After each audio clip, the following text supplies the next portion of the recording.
Should you start a furniture business? Hi, my name is Nate Jones, and this is Business Idea Breakdown, where I break down businesses, and at the end, I give them a score between 1 and 10, and anything over 8 is a business I would start.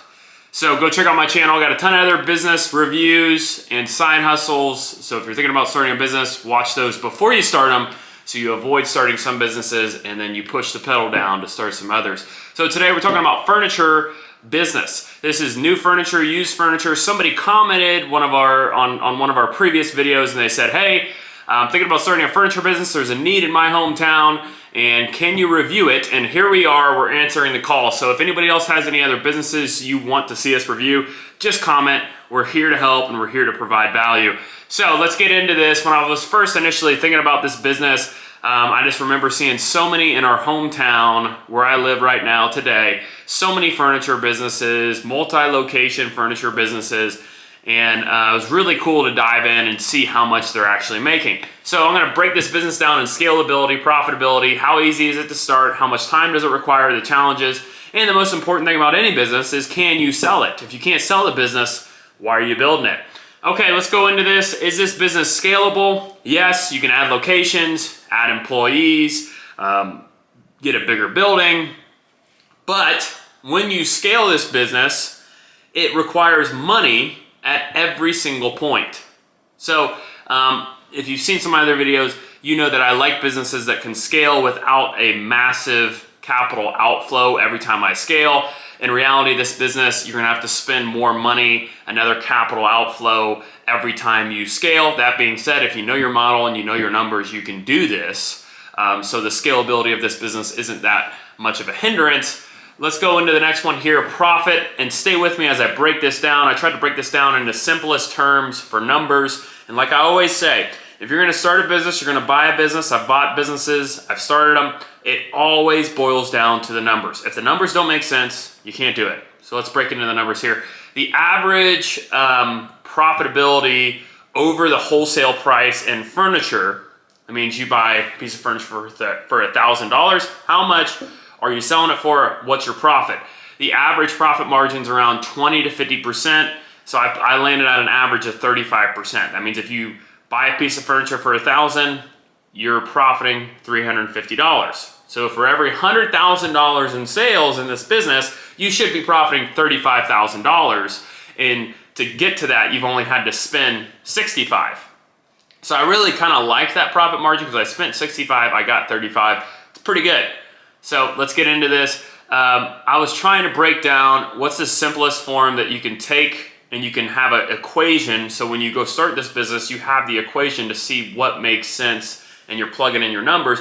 And the only thing I was thinking about, since this is a retail business, is that the cost per square foot, revenue per square foot, cost per square foot, profit per square foot. So let's break this down. The average sales per square foot in the furniture industry is around $200. Now, obviously you can go above that, you can go below it, whatever you think you're gonna be. I always put in an average, so $200, and the profit margin, like I said before, is 35%. So for sales per square foot, we're at 200 times 35% lands us at $70 on our furniture profit per square foot. So that's before there's a lease and building monthly payment.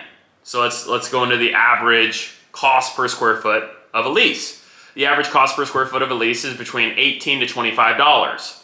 Now, if you rent an industrial building, it can be less, but for retail, which is probably the best way for people to see your store, it's gonna be 18 to 25. So I landed at 20, I put a 20 there. So that means you're profiting $50 per square foot. And I said, what's a good amount of space for a furniture business? I was thinking 3,000 square feet. You think of a ranch house, a one-story house, times 2, that's probably enough for you to get started, where you can have a decent amount of furniture in there. So 3,000 square feet puts you at $50 per square feet, $150,000 in profit. It's pretty good, pretty good. But when I was really breaking it down, I said, okay, how much did I have to spend?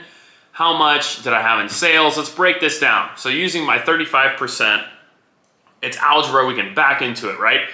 So that means that I had $428,000 in sales. I spent throughout the year $278,000 in furniture, and I made 150. So if we do the math, 150 divided by 278,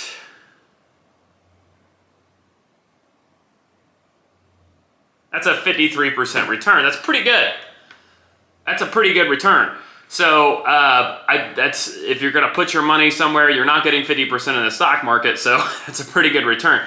That being said, let's break this down in a monthly form. So that means we are getting about $35,000 in sales every month. We are spending about $23,000 in sales every month, and we're making about $12,000 in profit every month.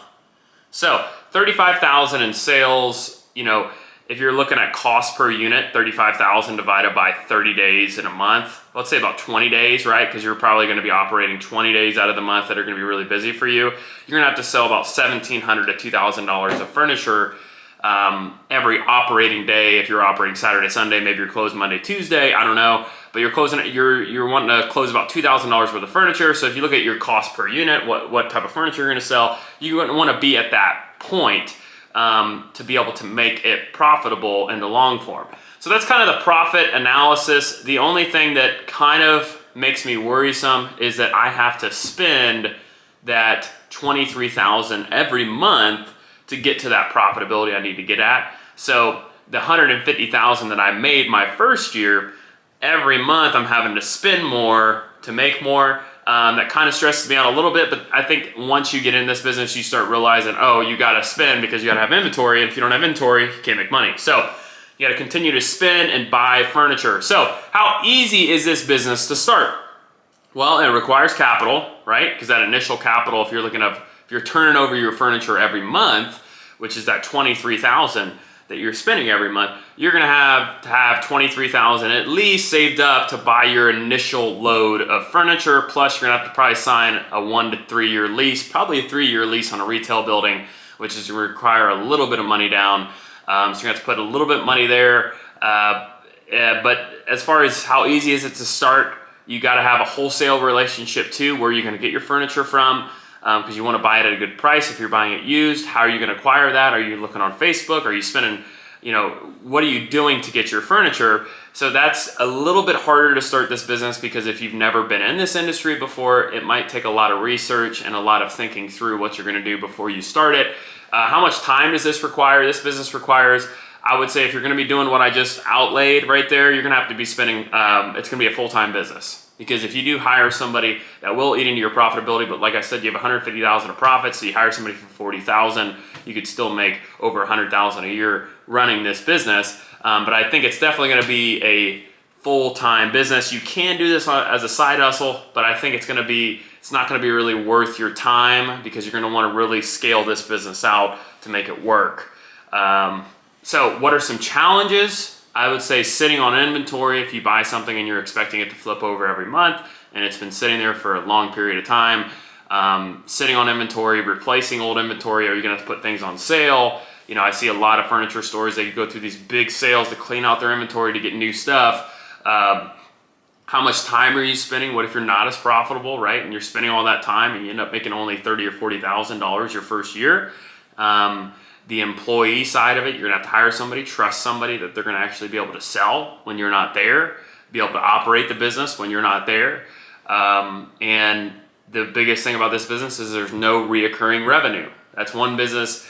Now, not every business can have reoccurring revenue, but I really like the businesses that have reoccurring revenue, because I can continue to count on that money moving forward. This business, you sell a couch, they're not gonna buy another couch for probably another 5 to 6 years.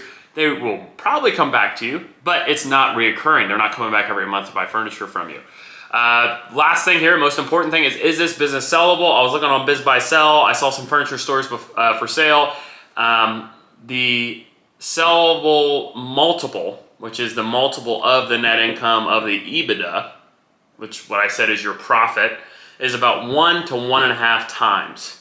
So for this business that I said, we're doing $150,000 in profit. You could probably sell this business for $150,000 to $200,000, just because the risk of this business, I think, is high.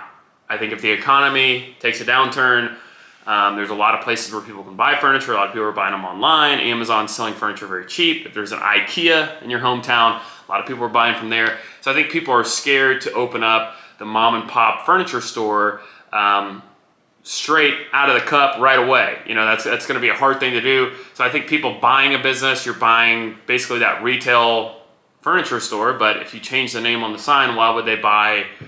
They're basically buying your furniture out from you and continuing to operate under your name, but there's not much that really separates you. Now, if you have a brand, you have marketing. I see a lot of furniture stores have commercials, so people really trust them.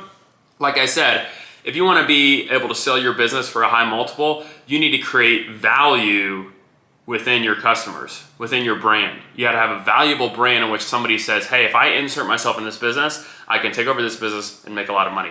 So what's the score that I give this business? I gave it a 5.4. It's over 5. It's not over 8. It's not a business I would start. I feel like this is going to be an administrative task and undertaking of continuing to buy more furniture, possibly having problems finding furniture to buy, wholesale furniture, buying the right furniture that customers actually want.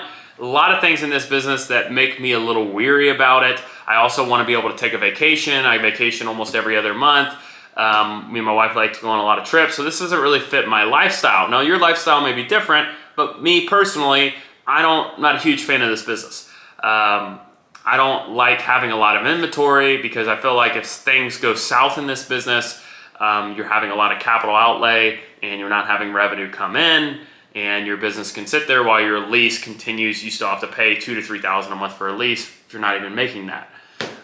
So this great business to start if you're kind of in this industry. I would say it's better to own a furniture store than be a salesman at one. So if you like furniture and you like selling it, find a way to own one because you're going to make way more money owning one than selling for one. So my name is Nate Jones. Watch my other videos. I've been reviewing businesses, and take care. Thank you.